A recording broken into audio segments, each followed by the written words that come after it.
Congratulations, you finally did it. You got the corner office, the new title, and that $20,000 raise you've been chasing for the last 3 years. You thought this was the moment the weight would finally lift off your shoulders.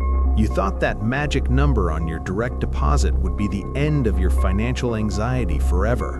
But it's been 6 months, and somehow you feel more suffocated than when you were earning 40% less.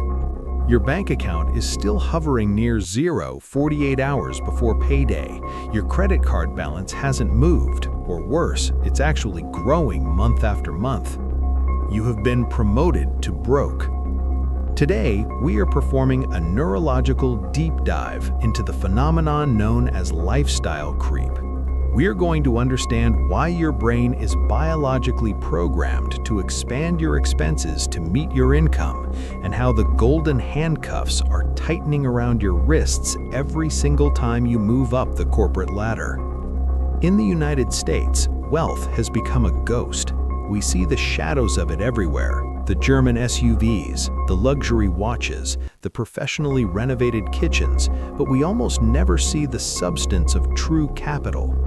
When your income increases, your social environment shifts. It's subtle at first.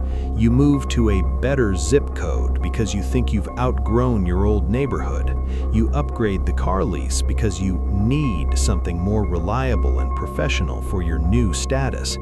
You start shopping at the organic grocery store, where a simple basket of food costs more than a week's worth of groceries used to. Your scarcity brain tells you this is progress. It whispers that you are finally living the life you worked so hard to earn. But the cold, clinical math tells a different story. You didn't upgrade your life, you merely upgraded your overhead. You've transformed yourself into a high-maintenance machine. You now require more fuel, more insurance, higher property taxes, and constant aesthetic maintenance just to function at your new baseline. You have become a servant to your own lifestyle. The American economic system loves a high earner who spends everything. You are the perfect fuel for the machine. You produce massive value for your company during the day, and you return every single cent of that value to the market by sunset. You are essentially the CEO of a company that has 0% profit. You are running a multi-six-figure operation that generates no net wealth for the owner, and that owner is you. Why does this happen to intelligent, hard-working people? Because your brain perceives social standing as a survival mechanism. In our ancestral past, being at the bottom of the tribe meant you were the last to eat and the first to die. Today, that primal instinct has been hijacked by a predatory consumerist culture. Your brain thinks that if you don't look like your new salary, you are failing. So you spend to signal your status to strangers, unaware that the signal is costing you your actual safety and your future. Lifestyle creep is a psychological parasite. It attaches itself to your ambition. It tells you that the next raise, the next bonus, or the next promotion will finally be the one that makes you rich. But as long as the parasite is attached, it doesn't matter if you earn 100,000 or 1,000,000. The parasite will simply grow to match the size of the host. Think deeply about the golden handcuffs. Most people think they are made of iron, but they are actually made of comfort. They are made of the heated seats in your car, the premium subscriptions you don't even use, and the expensive private schools or clubs. These things aren't luxuries anymore. They have become your necessities. And because they are necessities, you are now terrified of losing your job. You can't afford to take a risk. You can't afford to start that business you've dreamed about. You can't even afford to take a lower-paying job that might actually make you happy.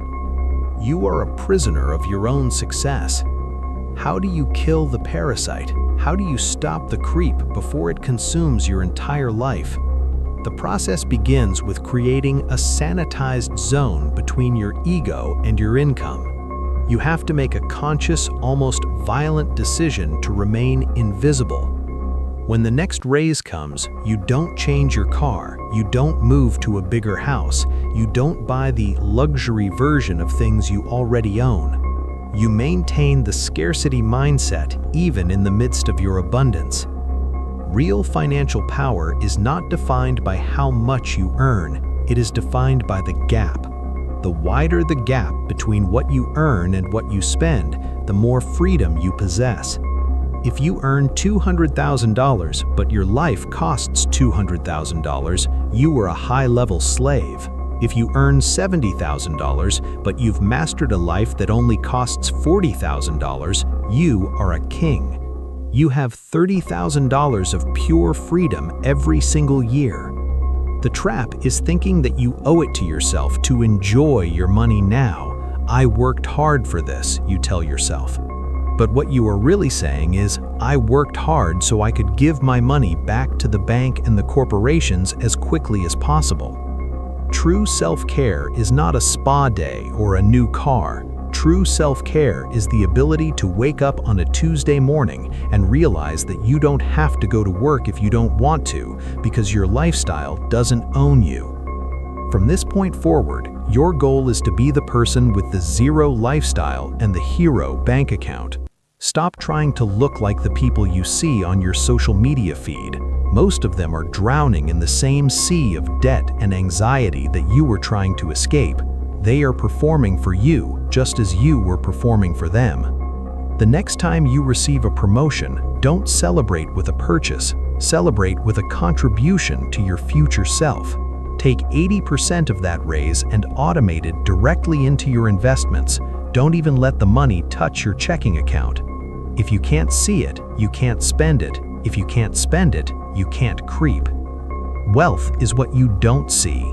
It's the cars not purchased, the houses not upgraded, and the status symbols not flaunted. It is the quiet, invisible power of having nothing to prove to anyone and everything to provide for yourself. This was your clinical diagnosis of lifestyle creep. Take a look at your last 3 months of spending with total honesty. Find where the parasite is feeding. Cut it off. Reclaim the gap. Reclaim your time. Reclaim your life. Leave a comment below with the words "gap" over status. Let's see who is actually ready to stop running on the treadmill and start building a fortress. Subscribe to continue dissecting the systems that keep you trapped or keep upgrading your cage until you can no longer breathe. The choice is yours.